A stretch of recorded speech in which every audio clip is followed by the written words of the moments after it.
Kevin, one of the School of Greatness podcast, very excited about our guest. Dr. Caroline Leaf is in the house, a cognitive neuroscientist specializing in the mind-brain connection, who's been in this field for many decades. I'm very excited you're here. Thanks for being here. This thing with the mind and managing mind, Lewis, is to accept that depression, anxiety, even the scary words like bipolar and schizophrenia, and then going to the more sort of things like that we can accept, grief, anger, etc. These are not illnesses. This is the biggest message that I probably have. You can learn to manage it. Mind is malleable. You can direct the neuroplasticity of your brain. Greatness, that's why I said greatness comes from us managing our mind. And greatness doesn't necessarily mean that you've got millions in the bank and you're this famous superstar. It means that do you have mental peace? So despair, anger, depression, anxiety, these are all completely normal responses. In fact, they're very helpful. They're helpful messengers and warning signals as opposed to being scary illnesses. They are not neuropsychiatric brain diseases like we've been told. They are actually responses, and because they are responses of our mind in the world, we use our brain and body to express them, because we've got the mind has to have the brain and body to build the thoughts, and then we use that to speak. We're using our physical to store what we've processed and to convert and then to speak. So obviously, if our mind's a mess, our brain and our body will be a mess. But because our brain's neuroplastic, and if we manage our mind, we can change our brain. We can change our DNA. Literally, that's what I've shown. Not depression. I now know why. And depression is simply a signal of an underlying cause. It's not who I am. It's not it's not an illness. Is there such a thing as a chemical imbalance in some people? When they say, I have a depression, it's a disease, or bipolar, or I have this mental health disease, or I have a chemical imbalance, I was treated with this. Don't try to say I don't, because this is who I am. Do some people have that, or is that... That's a result of... Go ahead. The narrative of I have a chemical imbalance and my depression is from chemical imbalance is a narrative that is the only explanation that people are being given. They're not given an alternative reaction. An alternative narrative. So the most important thing is that anyone listening to this podcast, I want to validate your depression, your anxiety, your grief, your despair, your PTSD, whatever label you've been given. I want to validate that doesn't need to be validated with a disease label. You're not diseased. You're not a broken brain. Your brain isn't defective. You are going through something.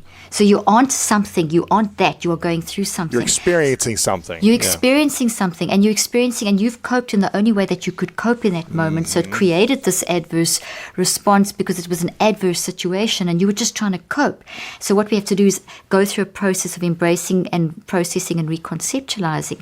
So the important thing here is to recognize that chemical imbalance isn't the cause of your despair. The cause of your despair is what you've gone through and what you're going through, and learning not knowing how to manage it and how to deal with those thoughts that are driving you crazy, and those flashbacks and the trauma of the flashbacks, and going back into those situations of the rape or the abuse or the war trauma or it will drive a person crazy.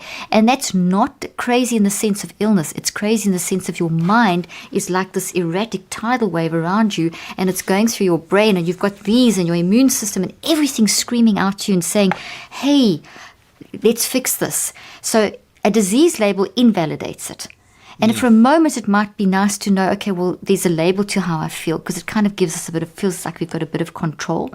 So initially, that gives you comfort, but don't see yourself as that. It's better to say, I'm experiencing post-traumatic stress issues because of what I've been through, versus I am PTSD, or I have the sickness of PTSD.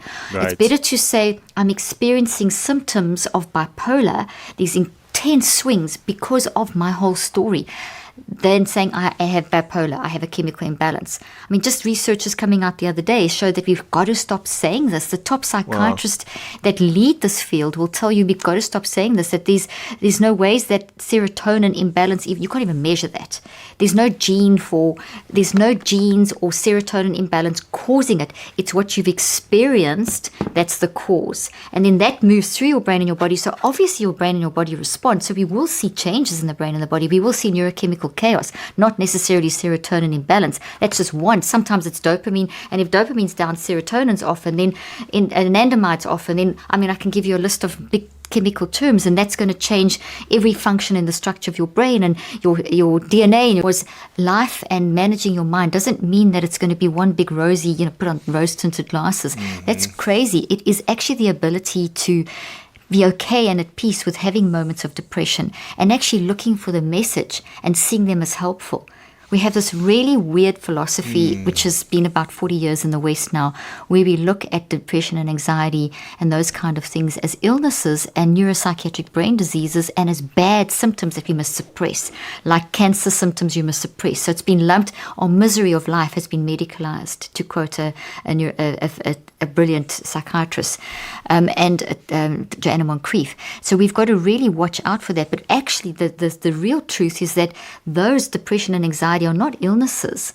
They are just survival instincts. It's telling you, hey, pay attention. There's something going on. You need to go and unpack. Something's not working. Something's not working. Something's not working. And it's manifesting as a pattern that needs to be addressed. And that'll block the greatness. So are you saying, did I hear you say that there isn't a mental health disease? It's more of just a pattern or something that we should be mindful of, but it's not an actual disease? No, it's not a disease. And I know this counters the current philosophy, but if you look at the science, there's a large body of science. In fact, if you interpret all the science around this field and you really look at what's being tested, you actually will see it's not they've been looking for the neurobiological correlate. So they've been looking for where in the brain is depression.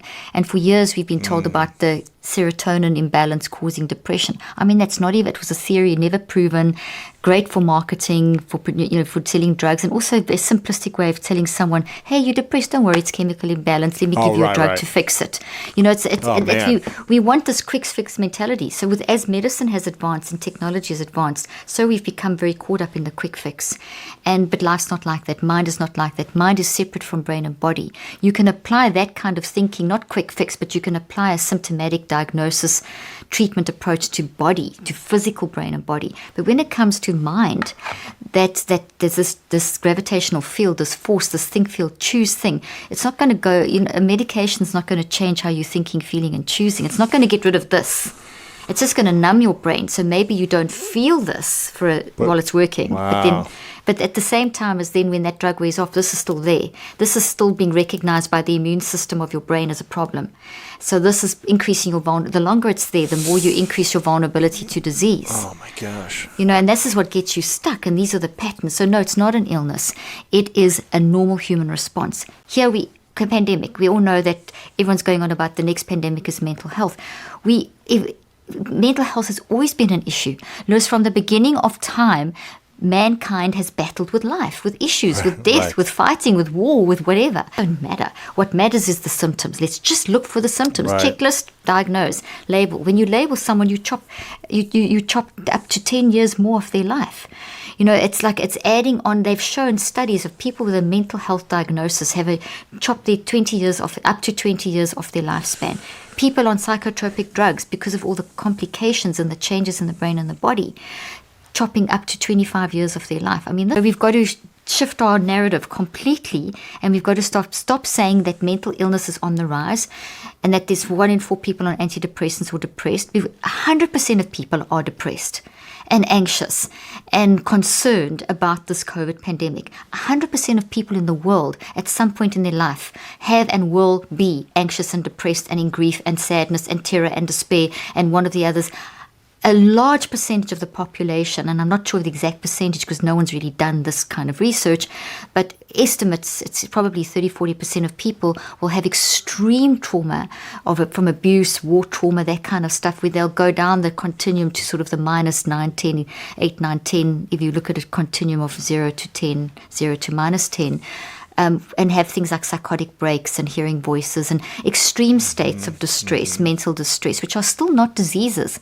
They are simply in that traumatic situation, you're having a traumatic response. The telomeres and 1,400 neurophysiological responses are off. So, that's the response though. And that doesn't mean that you have this thing hidden inside of you, this scary thing that's controlling you.